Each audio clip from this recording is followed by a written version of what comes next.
Hello বন্ধুরা, আমি সুস্মিতা। আরেকটি নতুন ভিডিওয়ে আপনাদের সকলকে স্বাগত জানাচ্ছি। আজ কথা বলবো শীতকালে আমরা অত্যন্ত সহজে বাগান আলো করে তুলতে পারি এরকম 5টি সহজ গাছ নিয়ে। প্রথম লিস্টের প্রথমেই যে গাছটা আসবে সেটা হচ্ছে পিটুনিয়া। আমরা সবাই জানি পিটুনিয়া একটি অত্যন্ত সহজ গাছ, আর এটা খুব সহজেই কিন্তু অনেক বেশি ফুল পাওয়া যায়। আর বিভিন্ন রঙের ফুলও বিভিন্ন রঙের ফুল পাওয়া যাচ্ছে, যার ফলে বাগান একবারে আলো হয়ে থাকছে। এই গাছটি পিটুনিয়া গাছকে রোদে রাখতে হবে, আর দেখবেন এদের কিন্তু সামান্য খোলের জল দিলেই কিন্তু খুব সুন্দরভাবে গাছ বৃদ্ধি পাবে এবং গাছে ফুল আসবে। দ্বিতীয় যে গাছটা সেটা হচ্ছে ক্যালাঞ্চু গাছ। দেশি ভ্যারাইটির এই ক্যালাঞ্চু গাছ, এটি কিন্তু খুব সহজেই এই গাছকে পরিচর্যা করা যায়, আর এই গাছে ফুলও কিন্তু আসে অনেক গুচ্ছ গুচ্ছ করে। আর দেখবেন এই গাছের ফুল মার্চ মাস অবধি কিংবা এপ্রিল মাস অবধিও কিন্তু গাছে ফুল থাকে। আর পরবর্তী গাছটা হচ্ছে এই ইউফোরবিয়া মিলি। এই মিলি গাছ সারা বছরই ফুল দেয়, কিন্তু শীতে কিন্তু এদের ফুলের রঙটা অনেক বেশি উজ্জ্বল হয়, আর ফুলের সংখ্যাও অনেক বৃদ্ধি পায়। এই গাছ সারা বছর সঙ্গে থাকে এবং এদের যত্ন অত্যন্ত সহজ, খুব একটা যত্ন করার প্রয়োজনই হয় না।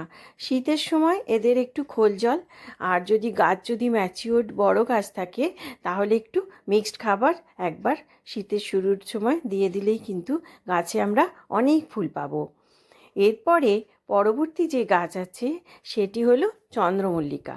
চন্দ্রমল্লিকা বিভিন্ন রঙের হয়ে থাকে, আর এই চন্দ্রমল্লিকা গাছের ডালের কাটিং থেকেও কিন্তু তৈরি করে নেওয়া যায়। এই গাছ কিন্তু খুব সুন্দরভাবে সহজভাবে বেড়ে ওঠে, আর অল্প পরিচর্যাতেই অনেক বেশি ফুল পাওয়া যাবে। তারপরে যে গাছটা আছে সেটা আরেকটা অত্যন্ত সহজ গাছ, সেটা হলো এই ডায়ান্থাস গাছ।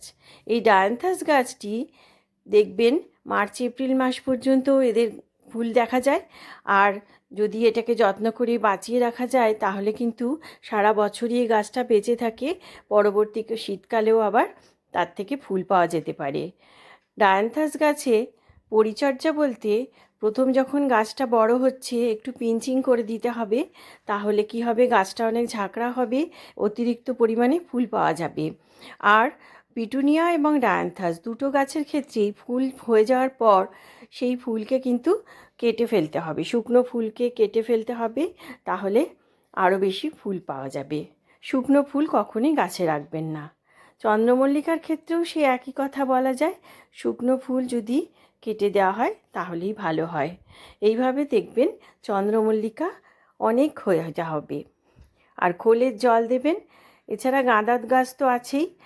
আর গাঁদা গাছের একটা সমস্যা আমার এই অঞ্চলে হয়, যে চড়াই পাখির অত্যাচার। চড়াই পাখিরা গাঁদা গাছের পাতা কিন্তু একদম নষ্ট করে দেয়। এই বছরে আমার ক্যালাঞ্চু গাছের এখন এই অবস্থা রয়েছে বর্তমানে। আগে যে ছবিগুলো দেখালাম সেগুলো আমার গত বছরের ফুলের ছবি তোলা। আর এবছর দেখুন ক্যালাঞ্চু গাছগুলো সুন্দরভাবে গ্রোথ নিয়েছে, সারা বছর এই গাছগুলো বেঁচে আছে। এগুলো দেশি ভ্যারাইটির, আর এখন এগুলো কিন্তু আরও ভালো গ্রোথ নিচ্ছে।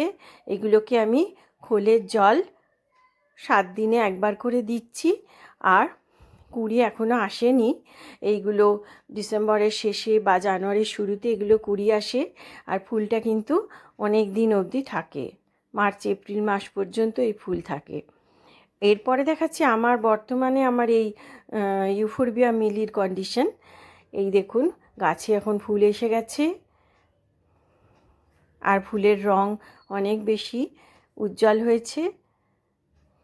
এইভাবে ইউফোরবিয়া মিলি সারা বছর থাকে, আর শীতকালে ফুল বেশি দেয়। অত্যন্ত সহজ পরিচর্যার এই গাছ, খুব একটা যত্ন করার প্রয়োজনই হয় না। আর জলটাও একটু বুঝে দিতে হবে, বেশি জল দেওয়া চলবে না এই গাছে। মানে একদিন ছাড়া ছাড়া জল দিলেই হবে। আর রোদ কিন্তু এরা পছন্দ করে, রোদ না পেলে গাছে কিন্তু ফুল আসবে না। শীতকালে সব গাছের ক্ষেত্রেই এই কথা প্রযোজ্য। গাছগুলোতে রোদ না পেলে কিন্তু গাছ বৃদ্ধি হয়তো পাবে, কিন্তু ফুল আসবে না।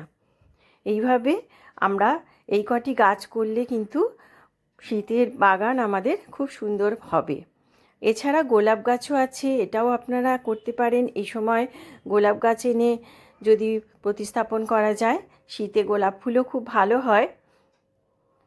এইভাবে বন্ধুরা খুব সহজেই বাগান আলোকিত করে তুলুন। বন্ধুরা, আমার চ্যানেলটি যদি আপনাদের ভালো লাগে, সাবস্ক্রাইব করে আমার পাশে থাকবেন